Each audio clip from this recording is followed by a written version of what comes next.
one of the most interesting conversations I've had since being on the continent is the whole conversation around ancestors, slavery, colonization, and all of that.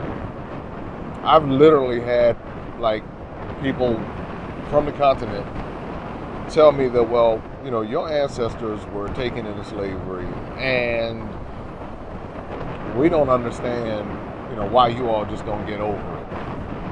So when I first heard that, I was like, but these your ancestors too. So that whole disconnect from the situation speaks to the level of education, meaning whatever they're putting in these curriculums, because you have to understand that if someone alters the indigenous system and then imposes their own systems and education and ideologies, the people pick that up. Just like we pick it up in America, they brainwash us the way they want us to think. They do the same thing all throughout the continent of Africa.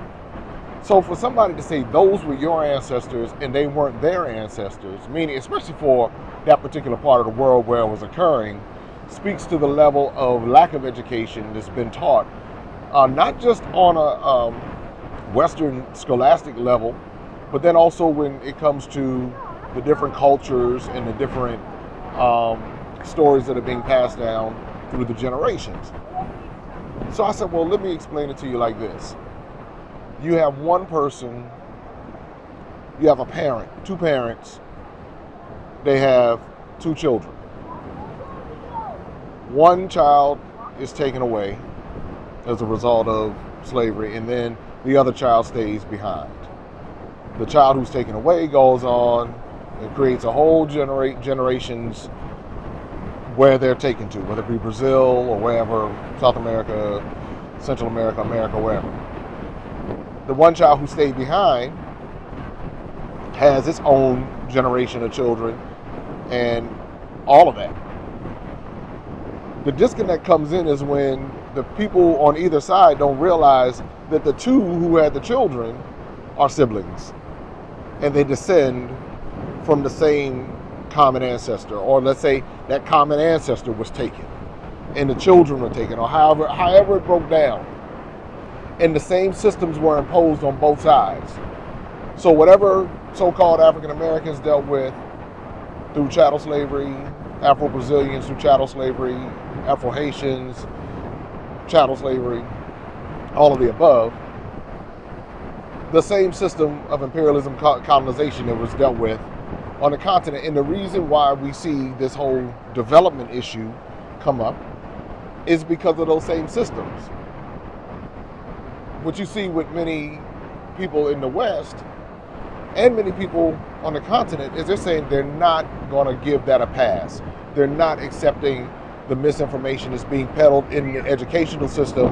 They're not going for it, and they're not letting people off the hook for something that is still taking place with the lack of resources, the exploitation, all of that. They're saying we're not tolerating it. So that doesn't, equate to hate.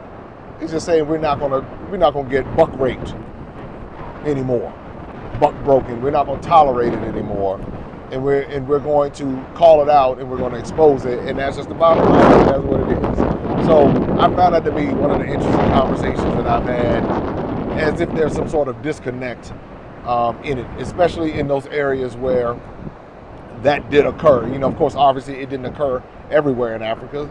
But in the areas that it did occur, people need to understand that we have more in common than we have differences, and that many of the same battles that we fight and same things that we talk about, the lack of equity, all of it goes back to the same place.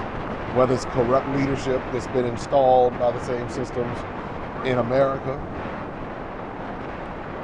or in Africa or wherever, understanding it and studying it will help to position us a lot better versus singing Hakuna Matata and it's all over, we need to move forward. The only way we move forward is with the truth. The only way we move forward is when equity is shared. Moving forward is not you still keep all the money and then I still work for you for peanuts and I keep my mouth shut and act like a good little Negro. No, that's not moving forward. that is continuing the system, and now I've become complicit and a co-conspirator in my own demise. And that's what you have people saying. And you have, sadly, you have many people in America who say this Black Americans, African Americans, what are they going to call them, and you have many Africans who say this too, but yet complain about how bad things are, complain about the government, complain about all of that without understanding the system that's in place and who put the system in place. And so now, one of the first steps to solving the problem is through education. We begin to do that. And I say this repetitively, on my channel, education, understanding it, and then positioning ourselves in our own homes. You're not going to get leaders coming through. You wait for Martin Luther King to be resurrected. We're waiting for Malcolm X. We're waiting for Kwame Nkrumah. We're waiting for whoever the great leaders were in the past that we look towards to come back, and it's simply not going to happen like that.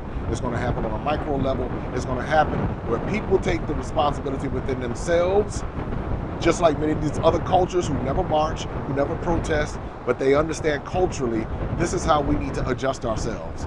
And that's how this begins to change. It's not going to happen through a preacher. It's not going to happen through one person. It's going to take a wave of people speaking the same language and operating in stealth within their own households and understanding it, and that's when things will begin to change. So anyway, just more of my thoughts on this journey as the journey continues. Definitely drop your comments below, and I'll say this last little bit.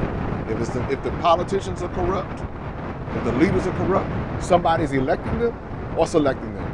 And so then that goes back to the people. So either it's an imperial system that's putting them in. When we talk about politics, there's economics above politics. Understand that triangle of capitalism.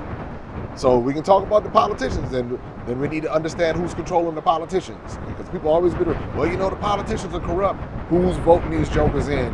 Who keeps voting these jokers in? And then if that's the case, we need to address that.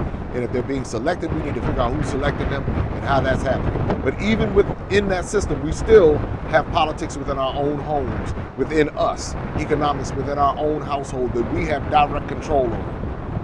When we learn how to manage that, and we begin to shift our mindset, then that changes the culture. Then we can teach people differently. We can show people differently. We can educate. We can do all these different things. We can change the culture within our own families, and that will have more of an influence than we can even imagine. Again, subscribe, like, share. Maximum Impact with Jay Cameron here from Durban, South Africa. More on the way.